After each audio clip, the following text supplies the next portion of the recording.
Konsep dasar manajemen sumber daya manusia modern. HRM mengalami transformasi signifikan. HRM modern tidak lagi sekedar mengelola administrasi karyawan, tetapi juga berperan strategis dalam meningkatkan daya saing organisasi. Penggunaan teknologi seperti kecerdasan buatan, AI, Big Data, dan Sistem Informasi Sumber Daya Manusia atau SRIS telah mengubah cara perusahaan dalam mengelola sumber daya mereka. Selain itu, SRM modern juga menekankan pentingnya kesejahteraan karyawan, budaya kerja yang inklusif, serta fleksibilitas dalam bekerja. Adapun perbedaan antara manajemen sumber daya manusia tradisional atau yang modern. Manajemen tradisional lebih berorientasi pada hierarki yang kaku, kontrol yang ketat, dan pendekatan manual dalam administrasi sumber daya manusia. Fokusnya adalah pada kepatuhan aturan, pengelolaan tenaga kerja secara administratif, serta pengambilan keputusan yang terpusat. Rekrutmen, penggajian, dan manajemen kinerja dilakukan secara manual, dengan keterlibatan langsung manajer tanpa pemanfaatan teknologi canggih. Adapun manajemen sumber daya manusia modern lebih strategis dan berbasis data. Teknologi memainkan peran utama dalam otomatis proses, termasuk rekrutmen, analisis kerja, dan pengembangan karyawan. Pengambilan keputusan lebih partisipasif, didukung oleh big data dan kecerdasan buatan. Sumber daya manusia modern juga menekankan kesejahteraan karyawan, pengalaman kerja yang positif, serta fleksibilitas dalam sistem kerja.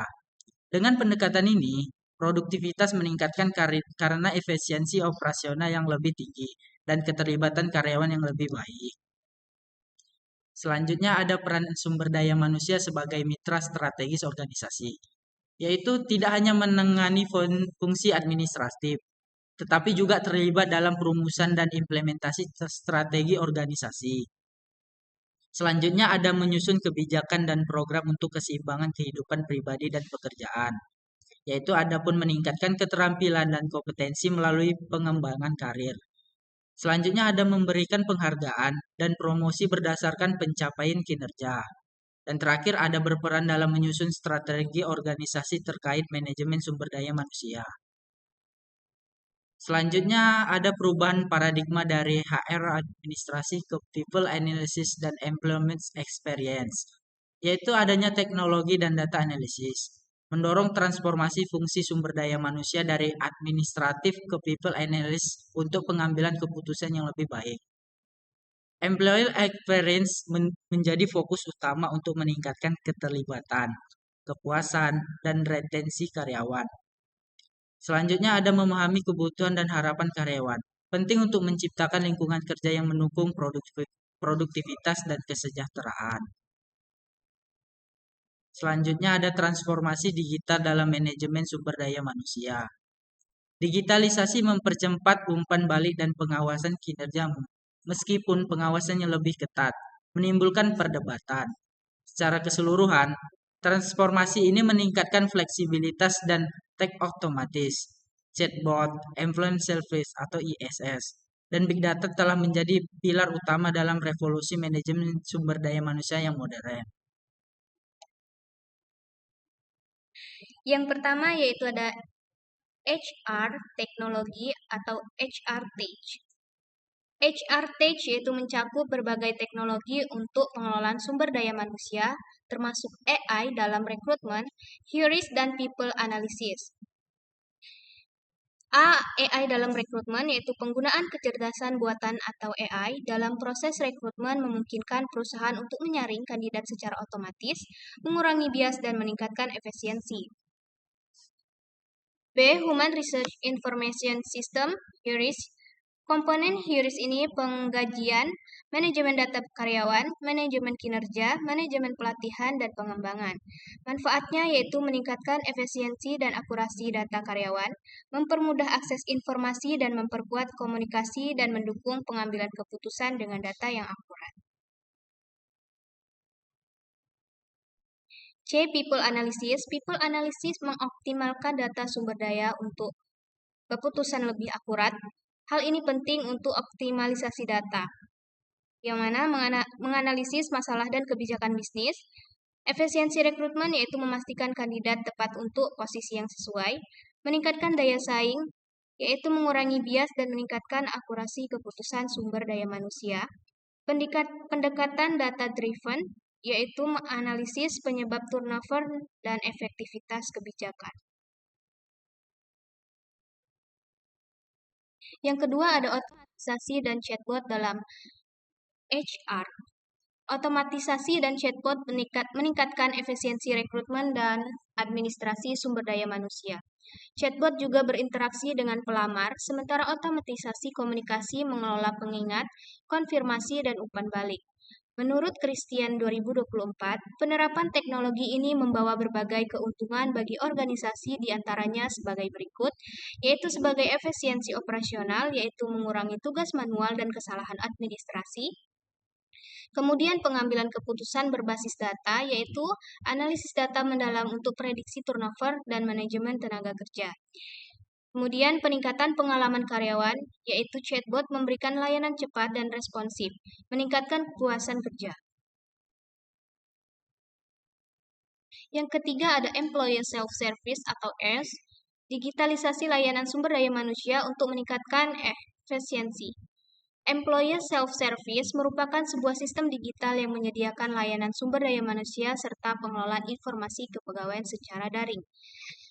ES memungkinkan karyawan untuk melakukan berbagai proses administratif seperti pengajuan cuti, klaim reimburse, dan pengelolaan dokumen secara otomatis tanpa perlu bertemu langsung dengan atasan atau bagian administrasi. Digitalisasi layanan sumber daya manusia melalui ES ini bertujuan untuk meningkatkan efisiensi operasional dan memberikan karyawan kendali lebih besar atas data mereka sendiri. Yang keempat yaitu penggunaan Big Data dalam HR. Big data adalah konsep yang mengacu pada volume data yang sangat besar, kecepatan penghasilan data yang tinggi, keragaman jenis data, dan kompleksitas yang tinggi. Dengan memanfaatkan data dalam jumlah besar dan kompleks, merupakan perusahaan dapat melakukan analisis mendalam terkait prediksi turnover, evaluasi kinerja, dan strategi retensi karyawan. A. Prediksi turnover karyawan. Melalui analisis big data, organisasi dapat mengidentifikasi pola dan faktor yang berkontribusi terhadap tingginya tingkat turnover karyawan. B. Analisis kinerja karyawan, yaitu big data memungkinkan evaluasi kinerja karyawan secara real time dan komprehensif. C. Strategi retensi karyawan, yaitu dengan menganalisis data terkait kepuasan kerja, keterlibatan karyawan, dan faktor-faktor lain yang mempengaruhi retensi, perusahaan dapat merancang strategi yang efektif untuk mempertahankan talenta terbaik. Pengalaman karyawan atau employee experience. Pengalaman karyawan atau employee experience adalah persepsi dan respons karyawan terhadap berbagai interaksi dan pengalaman yang mereka alami selama bekerja di sebuah organisasi. Pengalaman ini mencakup aspek fisik, budaya, dan teknologi yang mempengaruhi keseharian karyawan. 1. Definisi employee experience atau EX dan dampaknya terhadap produktivitas. Definisi employee experience yaitu pengalaman karyawan yang artinya persepsi holistik tentang hubungan dengan organisasi dari semua pertemuan di titik kontak sepanjang perjalanan karyawan.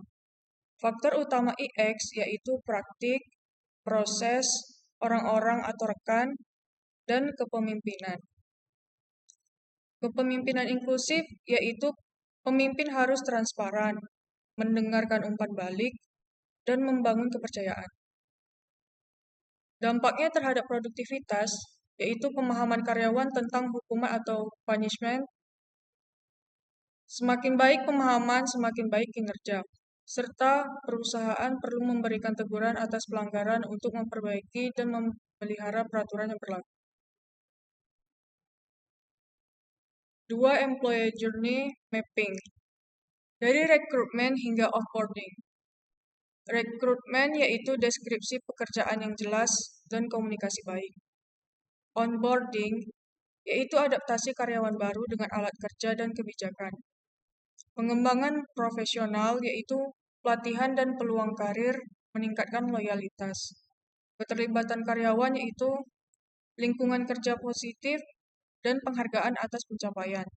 Offboarding yaitu exit interview untuk memahami alasan pergian. 3 faktor utama dalam pengalaman karyawan meliputi lingkungan kerja, kepemimpinan, teknologi, dan kesejahteraan. Lingkungan kerja yang kurang mendukung bisa menyebabkan stres dan menurunkan kinerja. Pemimpinan yaitu pemimpin bertanggung jawab atas keberhasilan organisasi. Teknologi bisa meningkatkan produktivitas dan efisiensi kerja. Kesejahteraan seperti upah adil, jaminan sosial, dan keseimbangan kerja hingga kehidupan. 4. Membangun budaya kerja yang inklusif dan kolaboratif.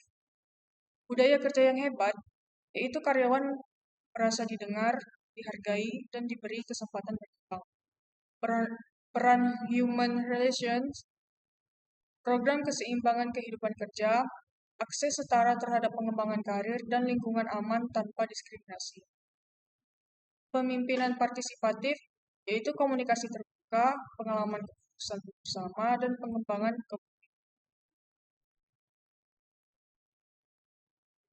tren dan praktik modern dalam sumber daya manusia. Tren dan praktik modern dalam manajemen sumber daya manusia atau SDM terus berkembang seiring dengan perubahan teknologi, ekonomi, dan sosial. Berikut adalah pembahasan mengenai beberapa tren utama. 1. Leadership styles dalam manajemen SDM modern. Beberapa gaya kepemimpinan yang relevan dalam konteks manajemen SDM modern meliputi 1. Kepemimpinan transformasional atau menginspirasi dan memotivasi karyawan untuk mencapai potensi maksimal. Fokus pada visi jangka panjang, inovasi, dan perubahan positif. Kedua, kepemimpinan servan, mengutamakan kepentingan karyawan, mendukung pengembangan pribadi dan profesional, menciptakan lingkungan kerja inklusif dan kolaboratif. Ketiga, kepemimpinan demokratis, melibatkan karyawan dalam pengambilan keputusan, meningkatkan rasa memiliki, kreativitas, dan inovasi. Keempat, kepemimpinan otoritaris, atau pemimpin mengambil keputusan sendiri dengan kontrol penuh, efektif dalam situasi tertentu, tetapi membatasi kreativitas karyawan. Untuk pengembangan karyawan, 2 strategi utama yang sering digunakan adalah coaching dan mentoring. 1. Coaching adalah proses interaktif untuk meningkatkan kinerja dan keterampilan spesifik dalam jangka pendek berorientasi pada pencapaian tujuan tertentu. Yang kedua, mentoring. Hubungan jangka panjang antara mentor dan mente memberikan panduan, wawasan, dan dukungan emosional dalam pengembangan karir.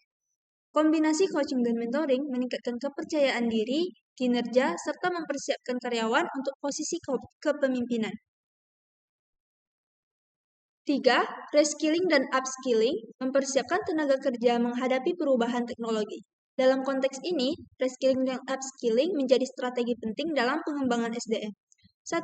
Reskilling yaitu pelatihan ulang untuk menguasai keterampilan baru akibat perubahan teknologi atau kebutuhan bisnis. Contohnya, staf administrasi belajar analisis data. Kedua, upskilling yaitu peningkatan keterampilan dalam peran saat ini agar lebih efektif dengan teknologi terbaru. Contohnya, pelatihan software atau teknik manajemen proyek modern. Investasi dalam reskilling dan upskilling menjaga daya saing organisasi dan memastikan karyawan tetap produktif serta relevan dalam dunia kerja yang berubah. Manajemen kinerja berbasis data dan feedback. Pendekatan berbasis data dan feedback memungkinkan evaluasi yang lebih efektif melalui teknologi dan umpan balik real-time. Continuous Performance Management menggantikan penilaian tahunan dengan sistem yang lebih responsif, sementara real-time feedback dan 360-degree feedback memberikan evaluasi yang lebih menyeluruh. 1. Continuous Performance Management versus sistem penilaian tahunan. A. Continuous Performance Management. Fokus pada komunikasi dan umpan balik berkelanjutan antara manajer dan karyawan, meliputi pertemuan rutin, umpan balik berkelanjutan, penyesuaian sasaran secara berkala, fokus pada pengembangan serta penilaian diri. Manfaat CPM yaitu peningkatan keterlibatan karyawan 58%, retensi 63%, dan penyelarasan tujuan. mendorong budaya pembelajaran dan pengembangan berkelanjutan, pengakuan pencapaian dan peningkatan produktivitas, mengurangi stres dari evaluasi tahunan, dan memperkuat hubungan manajer karyawan. B. Sistem penilaian tahunan. Evaluasi dilakukan sekali setahun, berfokus pada pencapaian target tahunan. Langkah utama pengumpulan data, tinjauan sasaran, rapat penilaian, serta umpan balik dan penetapan sasaran. Keuntungannya mudah dikelola, memberikan gambaran komprehensif. Kelemahannya tidak fleksibel, umpan balik terlambat diberikan. Perbandingan antara keduanya, CPM lebih menekankan pada evaluasi dan perbaikan yang terus-menerus, sementara sistem tahunan lebih terfokus pada penilaian sekali setahun dengan lebih sedikit interaksi sepanjang tahun. 2. Real-time feedback dan 360 degree feedback. A. Real-time feedback. Umpan balik diberikan segera setelah satu tindakan terjadi. Manfaatnya ketepatan waktu, keterlibatan, transparansi, peningkatan berkelanjutan, kemampuan beradaptasi, dan penyelarasan tujuan. Keuntungannya, karyawan dapat segera memperbaiki kesalahan, meningkatkan komunikasi dan budaya perbaikan berkelanjutan.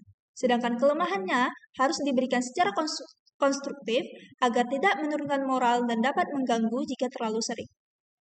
B. 360 degree feedback. Karyawan menerima umpan balik dari berbagai sumber, atasan, rekan kerja, bawahan, dan diri sendiri. Manfaatnya, evaluasi kinerja yang holistik, pengembangan diri dan peningkatan kompetensi, meningkatkan hubungan kerja dan kolaborasi, pemahaman yang lebih baik tentang kepemimpinan, mengurangi bias, dan meningkatkan kualitas komunikasi. Tahapan. Yang pertama, identifikasi peserta feedback. Yang kedua, penentuan kriteria evaluasi. Yang ketiga, penyusunan instrumen penilaian. Yang keempat, pengumpulan data feedback. Implementasi 360 degree feedback, memberikan pandangan holistik, meningkatkan hubungan kerja, mendorong pengembangan diri dalam organisasi.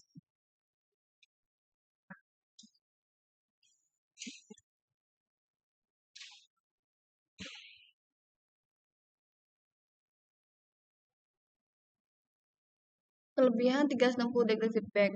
1. Membangun persaingan sehat, artinya fokus pada pengembangan menciptakan persaingan sehat. Kedua, meningkatkan layanan dan loyalitas konsumen, artinya masukkan konsumen meningkatkan kinerja consumer service. Yang ketiga, meningkatkan kerjasama tim dan produktivitas, artinya mendorong komunikasi dan kerjasama efektif.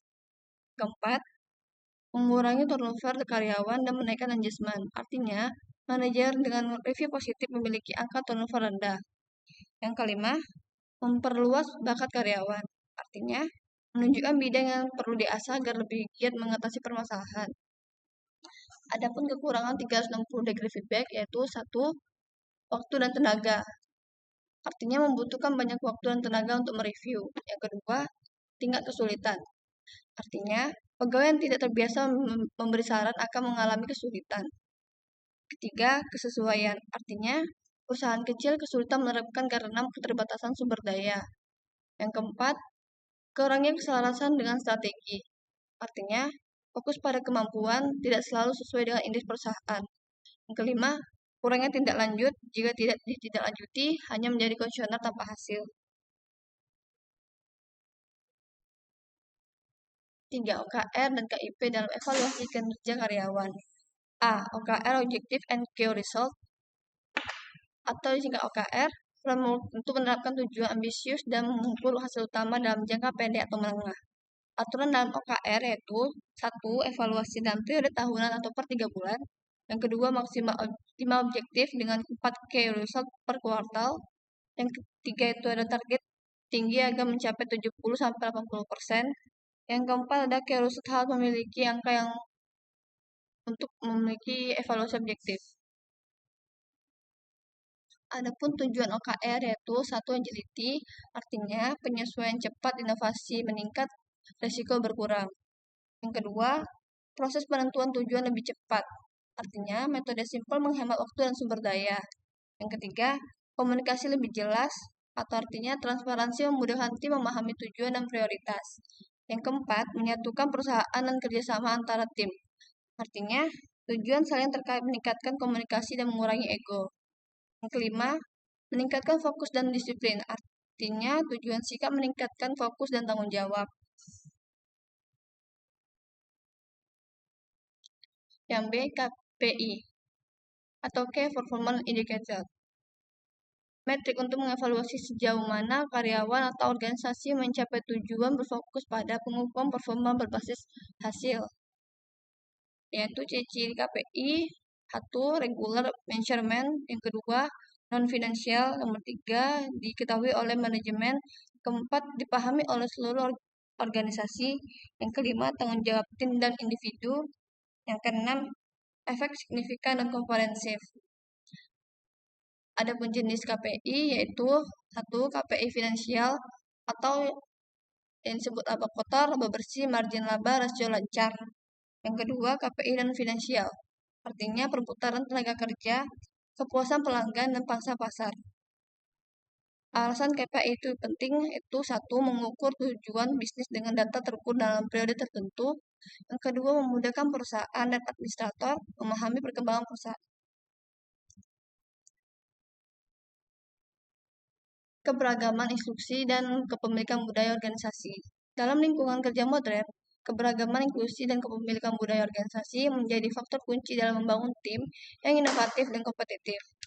Organisasi menerapkan prinsip ini dapat meningkatkan kreativitas, kolaborasi, dan keterlibatan karyawan.